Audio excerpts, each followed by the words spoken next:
The world had narrowed down to two sensations, the blinding white of the snow and the searing electric pain in her leg. She lay in the overturned car, the scent of gasoline and pine needles filling the crushed space. She had thought the silence of the mountains would be peaceful. She was wrong. It was a hungry silence, a cold that didn't just bite, it consumed. Then, through the shattered windshield, she saw it, a single defiant light. A pinpoint of gold flickering a half-mile away, high up on the ridge. A house. Hope. She didn't know it then, but she was crawling from one disaster into another, because the man who lived in that house hadn't saved a life in 5 years, and he had promised himself he would never, ever try again. A storm, a rescue, and a broken hero.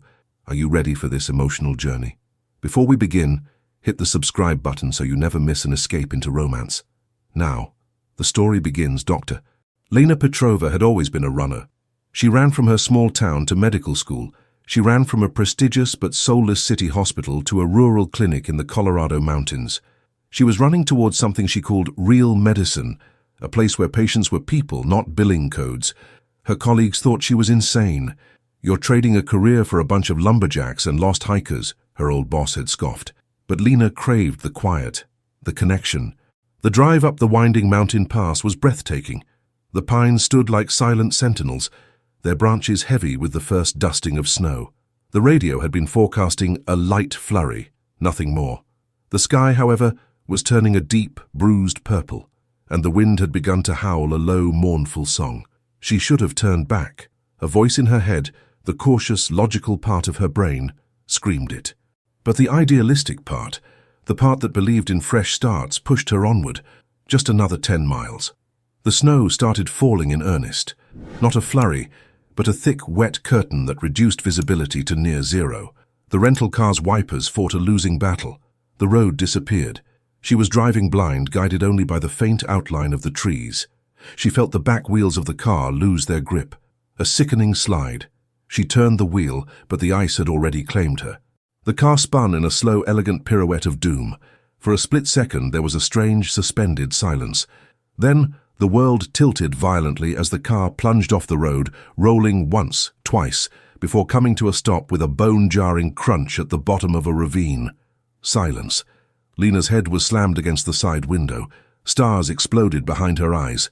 Pain, sharp and immediate, shot up her left leg. She looked down.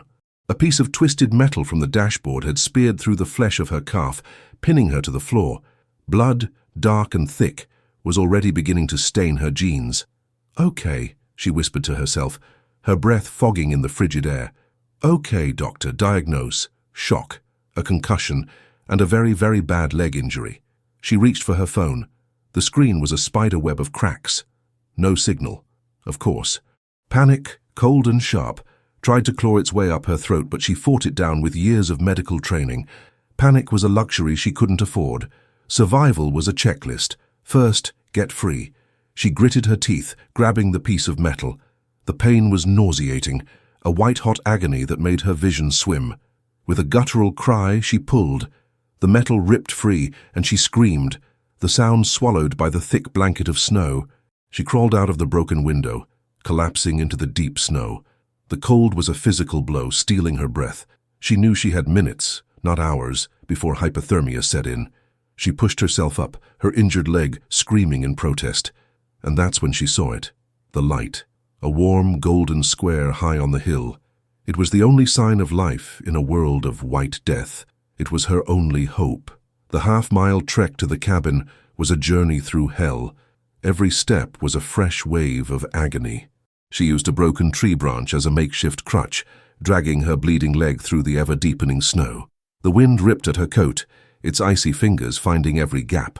She kept her eyes fixed on the light, a mantra pounding in her head with every beat of her heart. Don't stop. Don't sleep. Don't die. By the time she reached the porch, she was on the verge of collapse. It was a rustic log cabin, but it was large, solid, built to withstand the rage of the mountain. Smoke curled from a stone chimney.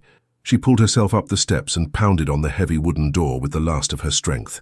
"Hello," she cried, her voice hoarse. "Please, help me. I've been in an accident." For a long moment, there was no answer. She was about to collapse when she heard the sound of a heavy bolt being drawn. The door creaked open a few inches. A man's face appeared in the gap.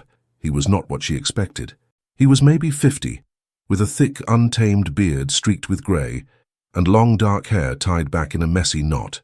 His eyes were the most startling part, a brilliant, piercing blue, but they were cold, hard, and utterly devoid of welcome. They looked at her, not with pity but with a deep, weary annoyance. "Go away," he said, his voice a low, gravelly rumble. "Please," Lena begged, leaning against the doorframe for support. "My car, I crashed. I'm hurt. I think I'm a doctor. Not my problem," he said, and started to close the door. "Wait," she cried, shoving her hand into the gap. "Please, I'll die out here." He looked down at her hand, then back up at her face.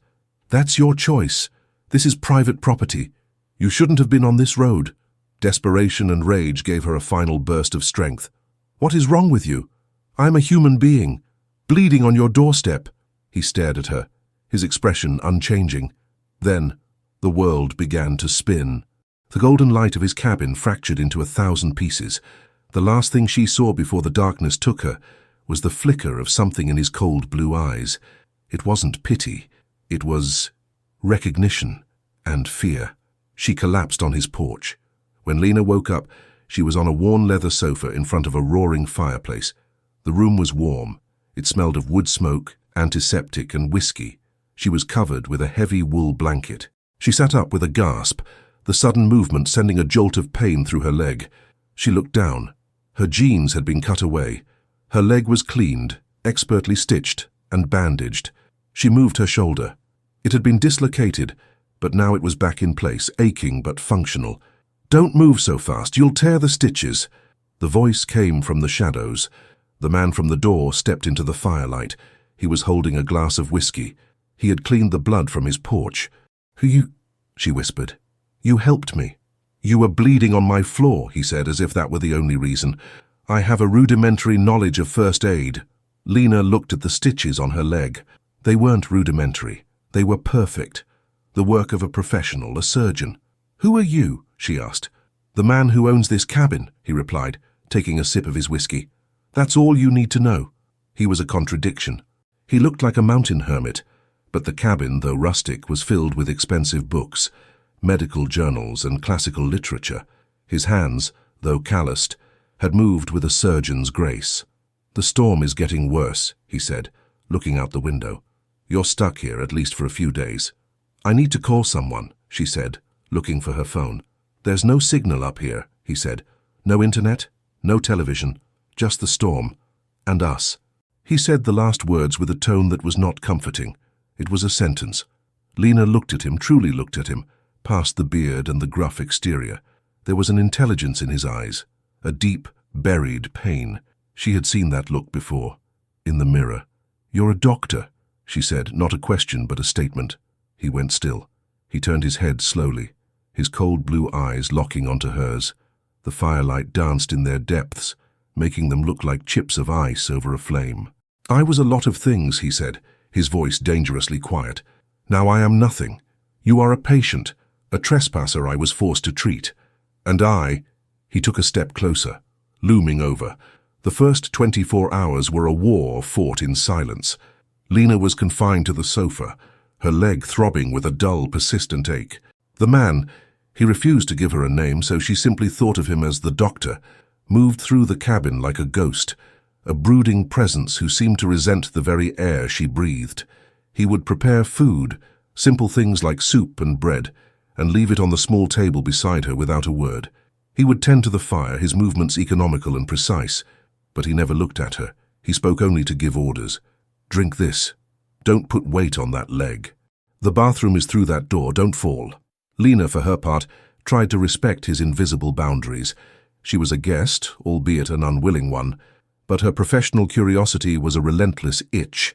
His cabin was a library of contradictions.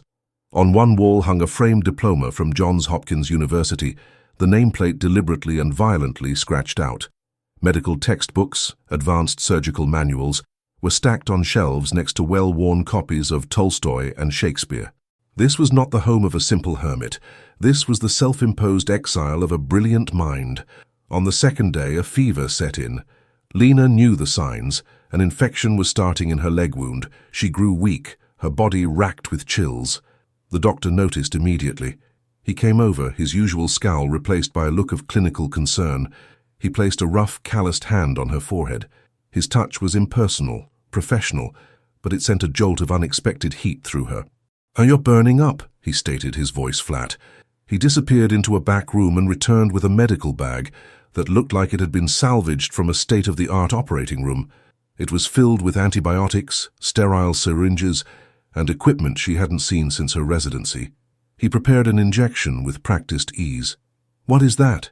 she asked, her voice weak. "Ceftriaxone," he answered without looking at her. "Broad spectrum. It should handle whatever is brewing in that leg of yours." He swabbed her arm. "This will sting." As he administered the shot, his focus was absolute. She watched his face, illuminated by the firelight. The lines of bitterness around his eyes seemed to soften when he was working. In that moment he wasn't a monster.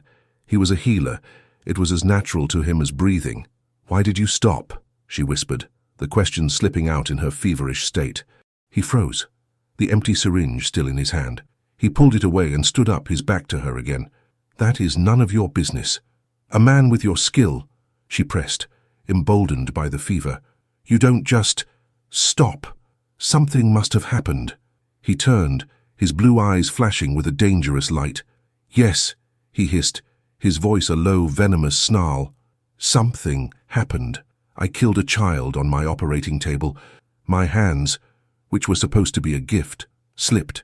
A 10-year-old girl." She bled out while I watched, helpless. "Is that what you wanted to hear? Does that satisfy your curiosity?" The raw, brutal honesty of his confession struck Lena with the force of a physical blow. The room spun. All the anger she had felt toward him, all the resentment for his coldness evaporated, replaced by a wave of profound, soul-crushing empathy. She started, but she had no words. What could she say? There was no comfort for a wound that deep. He saw the look on her face. The pity. He hated it more than her anger. "Don't," he growled, turning away. "I don't need your sympathy." He retreated to the far corner of the cabin, pouring himself a large glass of whiskey, leaving her alone with the weight of his tragedy. The fever broke the next morning. Lena woke up feeling weak but clear-headed. The doctor was asleep in an armchair by the fire, a half-empty bottle of whiskey on the floor beside him. In sleep, his face was different. The hard lines were gone, replaced by a vulnerability that made him look younger, lost. An empty medical chart was resting on his lap. He had been monitoring her vitals all night. She knew she had pushed too far. She had trespassed not just on his property, but on his soul. When he woke up, the war was back up, higher and colder than ever. He barely spoke to her for the rest of the day, but something had shifted. The silence was no longer empty. It was filled with his pain, a shared secret that now connected them. On the fourth day, the storm finally broke. The sun came out, blindingly bright against the fresh white snow. "The roads will be clear by tomorrow," the doctor announced, his first full sentence to her in 2 days. "The sheriff will send a plow up this pass eventually. You'll be able to leave." He said it with an air of finality, of relief, but Lena felt a strange, unexpected pang of disappointment. The thought of leaving this strange, broken man in his silent cabin felt wrong. It felt like leaving a story unfinished. "I need to stretch my leg," she said, using her branch crutch to push herself up from the sofa. The stitches were healing, but the muscles were stiff. She hobbled to the large picture window that overlooked the valley. The view was magnificent, a pristine world of white and blue. "It's beautiful," she breathed. He came to stand beside her a few feet away, also looking out the window. "The mountain doesn't care if you think it's beautiful," he said, his voice cynical. "It will kill you just the same." "Maybe," she said softly, turning to look at him. "But it's not the mountain that's trying to kill you, is it?" He stiffened, his jaw clenching. He turned his piercing blue eyes on her. "What do you know about it?" "I know what it's like," she said, her voice barely a whisper. "To carry a ghost. To have a moment, a single mistake define the rest of your life." He stared at her, his expression unreadable. For the first time, he saw her not as an intrusion, but as a reflection. "You?" he scoffed. "You're a child. What could you possibly know about failure?" "I was a surgical resident," she confessed, the secret she had been running from tumbling out. At Mass General, a car pileup came in. Chaos. So much blood. I was assigned to a patient, a man with internal bleeding. I was supposed to be monitoring his pressure, but another patient started coding across the hall. I left my post, just for a minute. When I came back, he had arrested. We couldn't get him back. She looked down, the memory still raw. They cleared me, of course. The official report said he was too unstable, but I know, if I had been there, maybe, just maybe. She looked back up at him, her eyes shining with unshed tears. So I ran. I quit the surgery program. I took a job in the middle of nowhere, because I couldn't trust my hands anymore either. The silence in the room was absolute. They stood there, two disgraced healers, two runners, two souls haunted by the ghosts of their pasts, finally seeing each other clearly. He took a hesitant step toward her. The space between them became charged, electric. He saw the strength behind her sadness, the resilience in her confession. She wasn't a child. She was a warrior. He reached out, his hand hovering in the air for a moment before he gently, tentatively touched her cheek. His thumb stroked away a tear that had escaped and was tracing a path down her cold skin. His touch was not professional. It was not a command. It was a question. "You are not a failure, Lena," he whispered, her name a soft murmur on his lips. It was the first time he had used it. She leaned into his touch, her eyes fluttering closed. The world narrowed down to the warmth of his hand, the scent of wood smoke and whiskey, the sound of their shared, ragged breathing. He was going to kiss her. This time, there was no doubt, no hesitation. He lowered his head, his lips just a breath away from hers. The anticipation was a sweet, agonizing ache.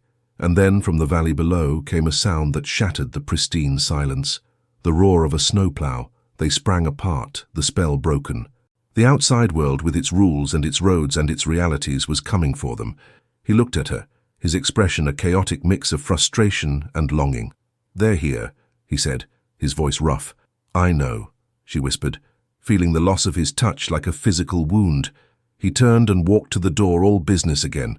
"I'll go talk to them. Get your things. You can finally leave." He walked out, closing the door behind him, leaving her alone in the quiet cabin. She stood by the window, watching him talk to the driver of the plow. She was free. She could go back to her new job, her new life. She could put this strange, intense interlude behind her. But as she watched him out in the snow, a man who was as wild and broken and beautiful as the mountain he lived on, she realized something with a terrifying certainty. She didn't want to be rescued. Not yet. Because for the first time in a long time, here in this prison of snow with this broken man, she had finally stopped running. She felt home. The conversation with the plow driver was brief. Lena watched from the window as the man, she still didn't know his name, gestured back towards the cabin, then pointed down the mountain.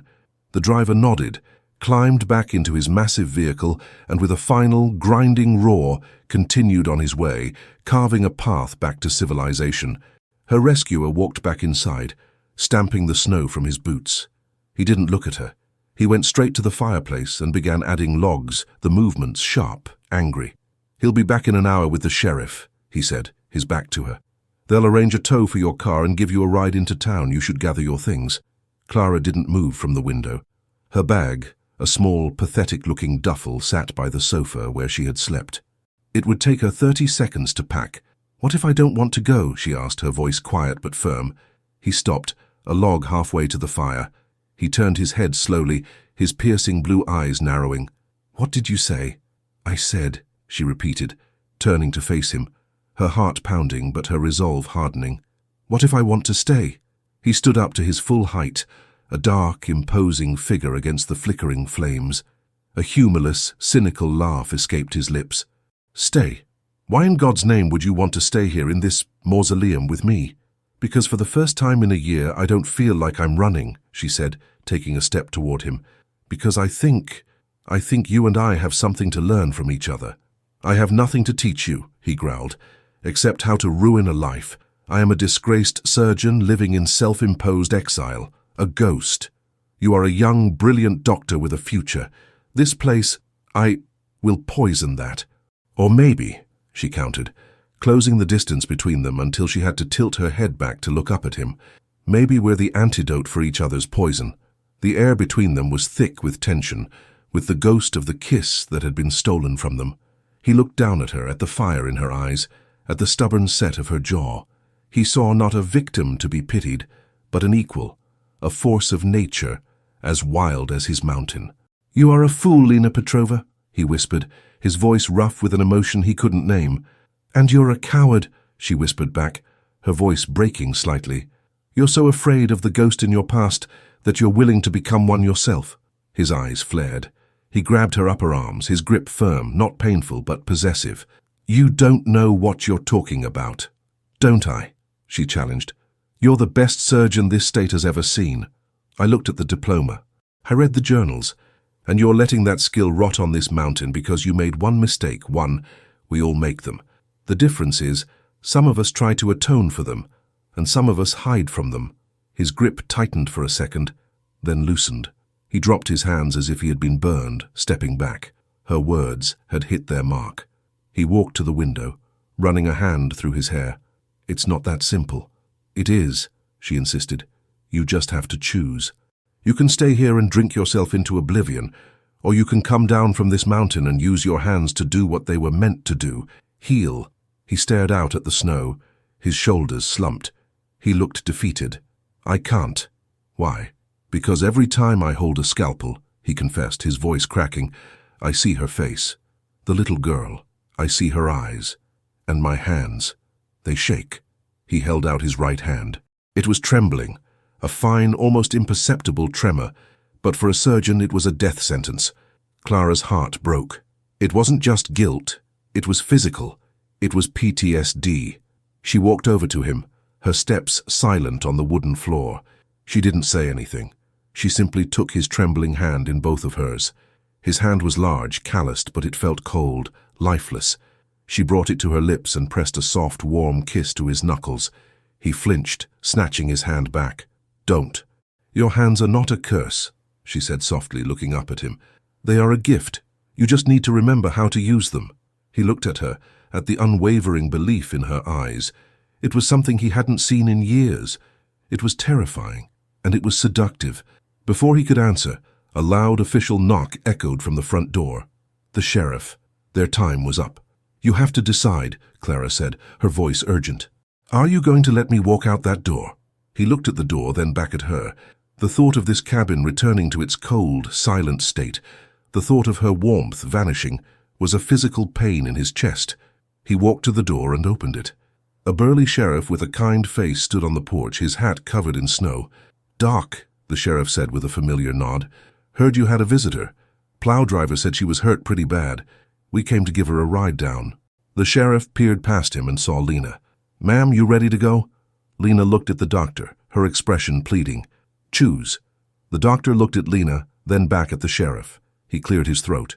"Actually, Sheriff," he said, his voice steady and clear, "there's been a change of plans. Dr. Petrova's injuries are more severe than I thought. Moving her now would be unwise. She'll need to stay here under my observation for at least another week." The sheriff raised an eyebrow. "Your observation, Doc? I thought you were retired." "Some habits die hard," the doctor said, a ghost of his old authority returning. "She's my patient now, and my responsibility." Lena let out a breath she didn't know she was holding. He had chosen. He had chosen her. The sheriff shrugged. "All right, Doc. You're the expert. Just radio down if you need anything." He tipped his hat.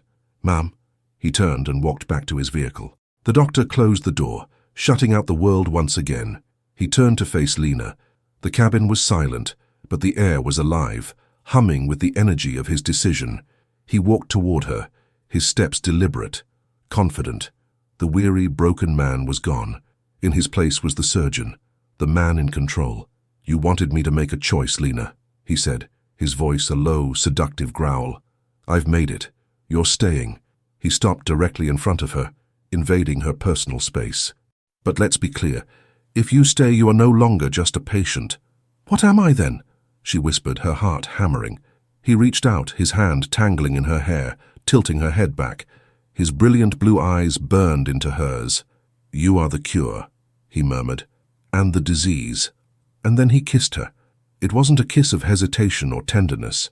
It was a kiss of desperation, of a drowning man finally finding air. It was raw, possessive, and utterly consuming. He backed her against the rough log wall, his body pressing hers, claiming her.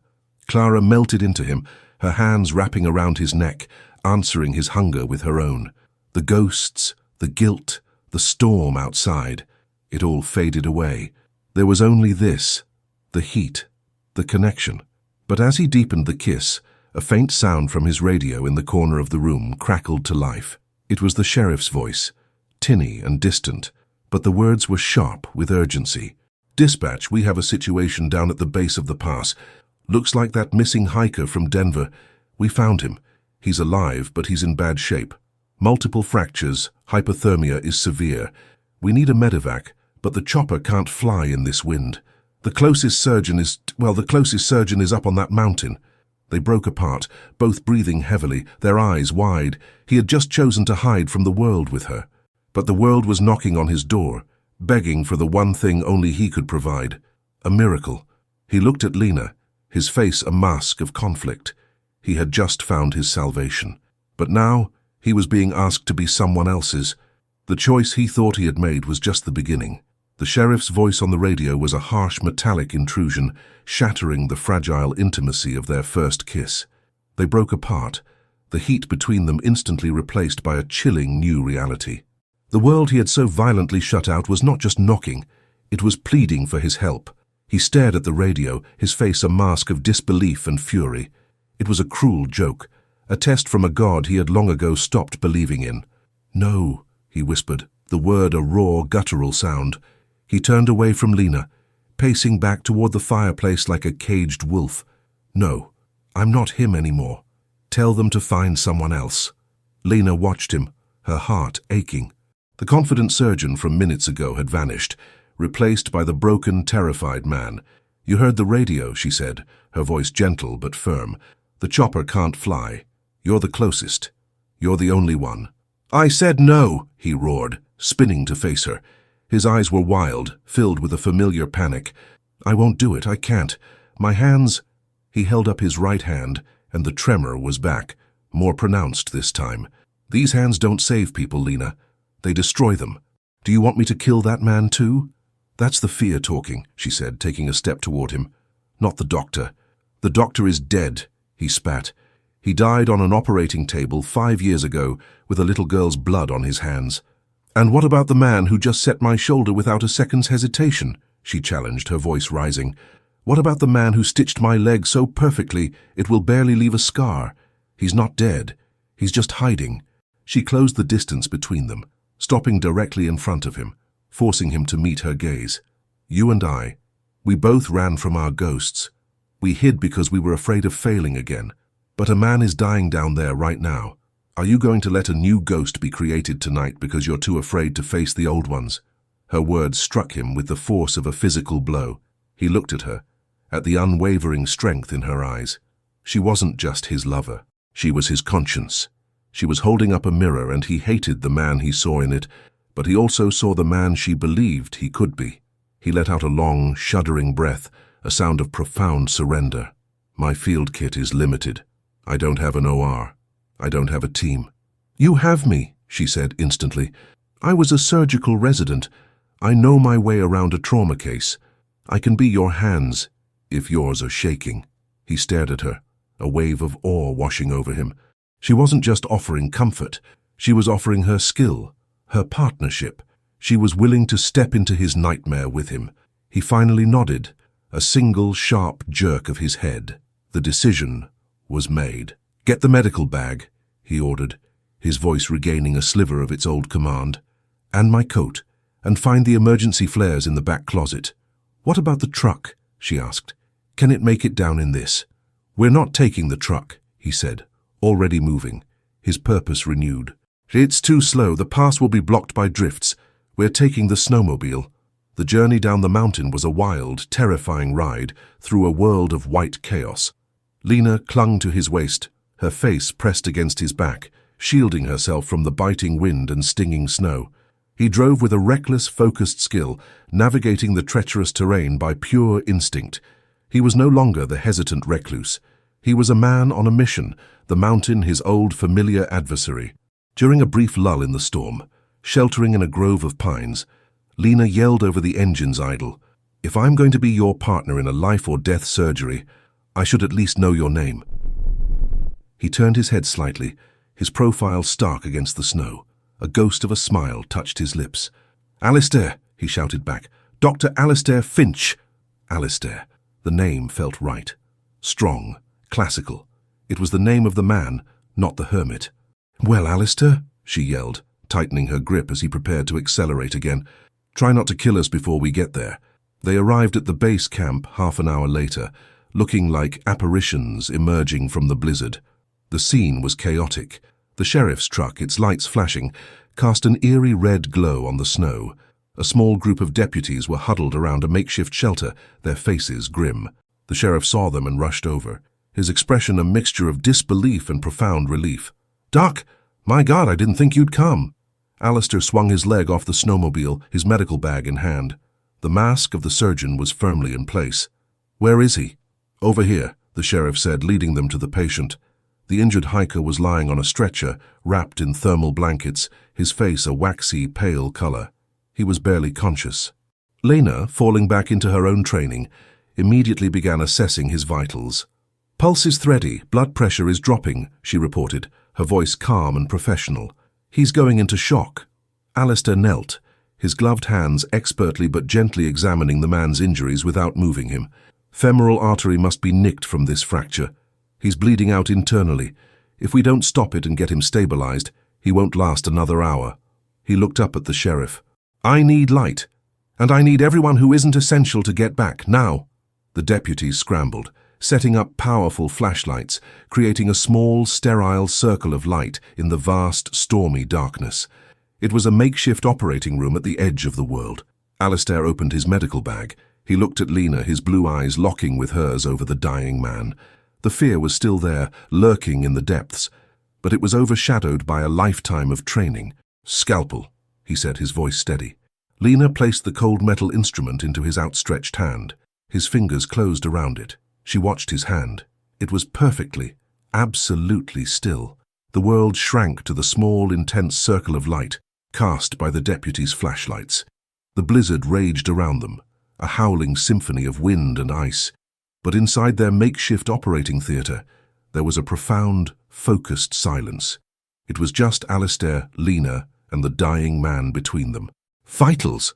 Alistair asked, his voice a low, calm command that cut through the storm. "Pressure is 60/40 and dropping. Heart rate 130, Lena responded, her eyes never leaving the monitor she had hooked up. "We're losing him," Alistair stated, not with panic but with the cold finality of a diagnosis. "I have to get to that artery. Suction." Lena was ready, anticipating his every need, her movements swift and efficient. They moved together with an unspoken synergy, a dance of two minds trained for the same purpose. He was the lead. She was his perfect support. It felt as if they had worked together for a lifetime. He made the incision, his hand steady as a rock. The tremor was gone, banished by the sheer force of his will and the adrenaline of the moment. He was no longer Alistair Finch, the hermit. He was Dr. Finch, the surgeon, a master in his element. But as he worked deeper, trying to locate the source of the bleeding, a sudden powerful gust of wind slammed into their camp, sending a shower of snow and ice into their sterile field. One of the main flashlights flickered and died. "Damn it!" the sheriff yelled. "Hold the light steady." The sudden shift in light, the momentary plunge into shadow, it was all it took. Alistair froze. His hand, holding the clamp, hovered over the open wound. Lena saw his eyes. The focus was gone, replaced by a familiar, haunting terror. He wasn't in the snow anymore. He was back in that operating room 5 years ago. He was seeing the face of the little girl. "Alistair," Lena said, her voice sharp but calm, cutting through his paralysis. "Alistair, look at me." He didn't respond. His breathing grew shallow. His hand began to shake. "I can't," he whispered, the words stolen by the wind. "I can't see it." The patient's heart monitor began to beep a frantic, high-pitched alarm. "Alistair, listen to my voice," Lena commanded, her tone leaving no room for argument. She reached out and placed her hand firmly over his trembling one, her warm fingers wrapping around his cold ones. "You are not in that room. You are on a mountain. And you are not alone. I am here. Feel my hand. It's steady. Let me be your guide. He looked at their joined hands over the patient, her small, warm hand steadying his. He took a deep, shuddering breath, then another. He looked from her hand up to her eyes. In them he didn't see pity or judgment. He saw unwavering belief. He saw strength. He squeezed her hand. "Okay," he breathed. With her hand still covering his, guiding him, steadying him, he went back to work. He found the bleeder. He clamped the artery. The frantic beeping of the heart monitor slowed, settling into a steady, life-affirming rhythm. He had done it. He looked at Lena, and in that moment, under the harsh glare of the flashlights in the middle of a raging blizzard, they weren't just two doctors. They were two halves of a whole who had just pulled a man back from the brink of death together. He knew then, with a certainty that settled deep in his soul, that he could never let her go. The rest of the night passed in a blur. The storm subsided enough for the medevac helicopter to finally land at dawn. They loaded the now stable patient, and the paramedics looked at Alistair's handiwork with a mixture of awe and disbelief. "Whoever did this in the field is a damn magician," one of them said. As the helicopter lifted off, its rotors whipping snow into the air, the sheriff walked over to Alistair. "You saved his life, Doc," he said, clapping him on the shoulder. "The town, the world, it needs men like you. Don't stay a ghost on this mountain forever." Alistair watched the helicopter disappear into the morning sky. He looked at Lena, who was standing beside him, her face smudged with dirt and exhaustion, but her eyes shining. He didn't need the world. He just needed her. They returned to the cabin in the quiet light of dawn. The exhaustion hit them the moment they stepped inside. They didn't speak. There was nothing left to say. Words were inadequate for what they had just shared. Alistair walked over to her. He gently touched the cut on her cheek, where a branch had scratched her during the snowmobile ride. "You're hurt," he said softly. "I'm fine," she whispered. "Let me," he said. He led her to the sofa and gently cleaned the small cut, his touch impossibly tender. When he was done, he didn't pull away. His hand lingered on her face. "5 years ago," he said, his voice thick with emotion, "I made a promise that I would never use these hands to heal again. Last night you made me break that promise. And are you sorry?" she asked. "No," he murmured, his gaze dropping to her lips. "I'm grateful. You didn't just help me save that man, Lena. You saved me." He leaned in and kissed her. It was not the desperate, hungry kiss from before the rescue. This was a kiss of profound gratitude, of deep, soulful connection. It was a kiss of homecoming. It was the kiss of a man who had finally, after 5 long years, forgiven himself. She wrapped her arms around his neck, pulling him closer. This was it. This was the man she had seen glimpses of, the healer, the hero, the man who loved so deeply it had almost destroyed him. 6 months later, the small mountain town had a new clinic. It wasn't fancy, but it was busy. The Mountain Mercy Clinic had 2 doctors. One was a brilliant young woman with a fierce heart and an old soul. The other was a legendary surgeon who had been coaxed out of retirement, a man with a graying beard and eyes that had finally lost their haunted look. One evening, Lena stood on the porch of the cabin, their cabin now, watching the sunset paint the peaks in shades of orange and purple. She heard the crunch of tires on the gravel. Alistair was home. He walked up the steps, looking tired but happy. He wrapped his arms around her from behind, resting his chin on her shoulder. "Long day?" she asked, leaning back against his solid chest. "Saved a kid with a ruptured appendix," he murmured into her hair. "And you?" "Delivered twins," she smiled. "A boy and a girl. The parents want to name the boy Alistair." He chuckled, a deep, warm sound. "God help him."